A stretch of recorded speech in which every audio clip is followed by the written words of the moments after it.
अस्सलाम वालेकुम व्यूअर्स।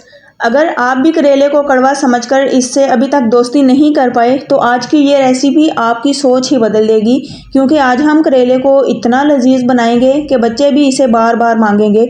और जो लोग कहते हैं कि हमें करेला पसंद नहीं, तो आज की ये वीडियो उनके लिए है, क्योंकि आज हम कम वक्त और कम मेहनत के साथ बहुत ही आसान सी रेसिपी के साथ करेले गोश्त बनाकर तैयार करेंगे।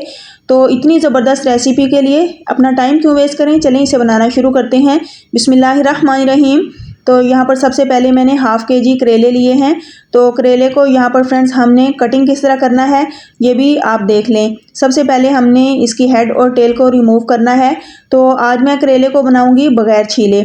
तो आप सोच रहे होंगे कि बगैर छीले तो ये बहुत ज़्यादा कड़वा बनेगा, लेकिन ऐसा बिल्कुल भी नहीं है जैसा आप सोच रहे हैं, बिल्कुल इसके ऑपोजिट है। हम इसको इसके छिलके के साथ ही बनाएंगे, क्योंकि इसके छिलके में बहुत ज़्यादा मिनरल्स, मैग्नीशियम, कैल्शियम, विटामिन और बहुत सारी इसमें ग़िज़ाइयत मौजूद होती है। तो इसीलिए हम इसको बिल्कुल भी ज़ाया नहीं करेंगे। और वैसे भी ये इंसुलिन का ख़जाना है, तो जब कुदरत ने इसके अंदर इतनी सारी सलाहियत रखी है तो हम इसको क्यों वेस्ट करें। इसीलिए मैं इसको छिलके के साथ ही बनाऊंगी, लेकिन ये बिल्कुल भी कड़वा नहीं होगा। तो यहाँ पर सबसे पहले मैंने इसको बीच में से 2 हिस्सों में डिवाइड किया है, इसके बीज निकाल दिए हैं और अब हम इसकी कटिंग कर लेंगे। बारीक बारीक कटिंग करेंगे तो बहुत ही आसानी के साथ ये कटिंग हो जाती है और फिर इस तरह करेले बहुत अच्छे से फ्राई हो जाते हैं, बिल्कुल भी कड़वे नहीं बनते।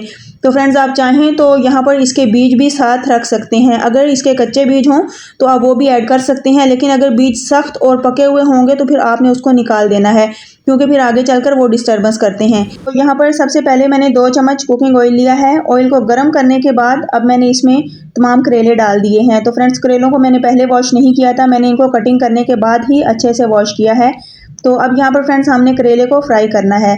तो फ्राई हमने इसको वक्फे वक्फे से हिलाते रहेंगे और अच्छे से फ्राई करेंगे कि हर तरफ से जो करेले के ऊपर खूबसूरत सा कलर आ जाए। अब यहाँ पर हल्का सा इसका कलर चेंज होना शुरू हो गया है, तो ये इसकी पहली स्टेज आ चुकी है। तो हम इसको इसी तरह पकाएंगे तकरीबन 7 से 8 मिनट। मीडियम सी फ्लेम पर हम इसको फ्राई करेंगे, तो इंशाल्लाह हमारे करेले को बड़ा ही ज़बरदस्त सा कलर मिलेगा और इस तरह करेले की कड़वाहट बिल्कुल ख़त्म हो जाएगी। तो अब यहाँ पर करेले बहुत अच्छे से फ्राई हो चुके हैं, आप देख रहे हैं। हमने इसको बिल्कुल पापड़ की तरह नहीं बनाना, बल्कि थोड़े से सॉफ्ट ही हों। तो अब हम इसमें चिकन ऐड करेंगे। तो फ्रेंड्स चिकन को हमने पहले अच्छे से वॉश कर लिया था और इसको मैंने एक छलनी में डालकर रख दिया था, ताकि इसका तमाम एक्स्ट्रा पानी, ब्लड वगैरह निकल जाए। और अब मैंने चिकन को करेले के अंदर ऐड कर दिया है। तो हाफ़ केजी मैंने करेले लिए हैं और हाफ़ केजी ही यहाँ पर मैं चिकन का यूज़ कर रही हूँ। आप अपनी चॉइस के अकॉर्डिंग इन चीज़ों की मिकदार कम या ज़्यादा कर सकते हैं। तो चिकन को भी हम यहाँ पर तकरीबन 4 से 5 मिनट करेले के साथ इसी तरह भून लेंगे, ताकि चिकन के अंदर करेले का ज़बरदस्त सा टेस्ट आ जाए। तो इस तरह चिकन का भी बड़ा ही ज़बरदस्त सा फ्लेवर आएगा जब हम चिकन को इस तरह पहले भून लेते हैं, क्योंकि इसके अंदर से तमाम एक्स्ट्रा ब्लड वगैरह ड्राई हो जाएगा और इसकी कच्ची एक स्मेल होती है वो भी ख़त्म हो जाएगी। तो इसीलिए हमने पहले करेले के साथ चिकन को 3 से 4 मिनट भून लिया है। अब मैंने इसमें थोड़ा सा पानी ऐड किया है, इसको अच्छे से मिक्स करेंगे और अब मैं इसको मीडियम सी फ्लेम पर इसी तरह ढककर छोड़ दूंगी। तो यहाँ पर हमने इसको छोड़ा क्यों है, ताकि हमारी चिकन गल जाए। तो तकरीबन 5 मिनट मैंने इसको इसी तरह छोड़ दिया था। अब इसमें चिकन भी काफ़ी हद तक सॉफ्ट हो चुकी है और करेले भी बहुत अच्छे से सॉफ्ट हो चुके हैं। तो ये इसकी कड़वाहट ख़त्म करने का एक ज़बरदस्त सा तरीका है। इस तरह करेले बहुत ज़्यादा हम फ्राई भी नहीं करते और वो बिल्कुल पापड़ की तरह सख्त भी नहीं होते, करेले भी सॉफ्ट रहते हैं और इसकी कड़वाहट भी ख़त्म हो जाती है।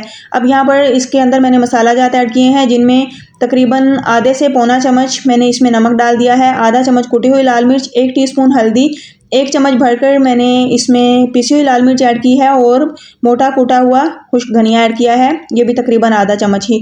तो बेसिक मसाले ही इसमें जाएंगे, इसमें बहुत ज़्यादा हमने मसाला जात नहीं डालने, क्योंकि फिर उससे इसका टेस्ट ओवर हो जाएगा। तो इसका अपना ही एक ज़बरदस्त सा टेस्ट होता है। करेले में अदरक लहसुन भी नहीं जाते, क्योंकि ये बादी तो होता नहीं है और वैसे ही इसका अपना स्ट्रॉन्ग सा एक फ्लेवर होता है, तो इसीलिए अदरक लहसुन ना भी डालें तो चल जाएगा। तो पहले मैंने यहाँ पर मसाले को चिकन और करेले के साथ अच्छे से मिक्स किया है। 1 मिनट तक मैंने इसको भून लिया है, ताकि मसाले अच्छे से भून जाएं। फिर उसके बाद मैंने इसमें प्याज, टमाटर और हरी मिर्ची ऐड की हैं। तो फ्रेंड्स यहाँ पर मैंने 2 बड़े साइज़ के प्याज लिए हैं और इनको मैंने रफली ही चॉप करके इसमें डाल दिया है। 4 अदद मैंने टमाटर डाले हैं और 7 से 8 अदद हरी मिर्चें। तो यहाँ पर आपने ख़ास ख्याल रखना है कि टमाटर की मिकदार थोड़ी सी ज़्यादा ही लेनी है, क्योंकि टमाटर से इसका बड़ा स्ट्रॉन्ग सा एक फ्लेवर आएगा। करेले में जब टमाटर बहुत ज़्यादा मिकदार में आप डालेंगे तो इंशाल्लाह बड़ी ज़बरदस्त आपकी रेसिपी तैयार होगी। तो यहाँ पर अब हमने इन तमाम चीज़ों को डालने के बाद एक बार अच्छे से मिक्स किया था और इसको मैंने 5 मिनट के लिए इसी तरह ढक कर छोड़ दिया था और इसकी फ्लेम बिल्कुल मीडियम टू लो कर दी थी। तो बस यहाँ पर इसी तरह मैंने इसको मीडियम सी फ्लेम पर पकाया है स्टीम में रखते हुए। तो यहाँ पर अल्हम्दुलिल्लाह ये सालन बहुत अच्छे से रेडी हो रहा है। अब मैंने लास्ट में इसमें हरा धनिया डाल दिया है। तो अगर आप नहीं डालना चाहते तो हरा धनिया स्किप भी कर सकते हैं।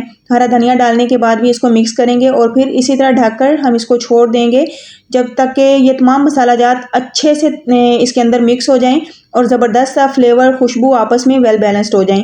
तो यहाँ पर अल्हम्दुलिल्लाह आप चेक करें कितनी ज़बरदस्त सी हमारी सालन की लुक आई है। बड़ा ही मज़ेदार और शाइनी सा हमारा करेले गोश्त का सालन बनकर रेडी हो चुका है। तो है ना कितनी ज़बरदस्त और मज़ेदार सी रेसिपी जिसको हमने कम वक्त में कम मेहनत के साथ बड़े ही सादा से और आसान से तरीके से बनाकर तैयार किया है। तो अब वक्त आ चुका है कि हम इसको सर्व करें। तो यहाँ पर अल्हम्दुलिल्लाह हमारे करेले गोश्त रेडी हैं। आप इसको नान, चपाती, चावल के साथ या फिर पराठे के साथ किसी भी तरह आप इसको एंजॉय कर सकते हैं। हर लिहाज से ही ये बड़ा ही मज़ेदार लगेगा आपको। तो फ्रेंड्स, अगर आज तक आपने यही सोचा था कि करेला कड़वा बनता है तो इससे आपकी दोस्ती नहीं हो पाई, तो अब मैं आपको गारंटी देती हूँ कि अगर आप इस रेसिपी को फॉलो करते हुए करेले और चिकन बनाएंगे इंशाल्लाह आपका करेला कभी भी कड़वा नहीं बनेगा और बड़ा ही ज़बरदस्त और मज़ेदार सा स्ट्रॉन्ग सा इसका फ्लेवर बनेगा। और यकीन माने कि सब उंगलियां चाटने पर मजबूर हो जाएंगे, बच्चे भी इसे बार बार मांग कर खाएंगे। इतना ज़बरदस्त और इतना मज़ेदार ये हमारा चिकन और करेले का सालन तैयार होता है कि आप लोगों की सोच है। तो यहाँ पर देखते ही इसको मुंह में पानी भर आया है। बड़ी ज़बरदस्त सी रेसिपी तैयार हुई है। तो अगर आपको ये मेरी रेसिपी पसंद आए प्लीज़ आपने वीडियो को लाइक करना है, इसे आगे ज़्यादा से ज़्यादा शेयर करना है। चैनल पर न्यू है तो आसान खाने कुकिंग चैनल को लाजमी सब्सक्राइब करें। तो फ्रेंड्स, आज के लिए इतना ही था। नेक्स्ट इंशाल्लाह फिर लेकर आऊँगी एक अमेजिंग और मज़ेदार रेसिपी। मुझे अपनी दुआओं में याद रखिए। अल्लाह हाफिज़।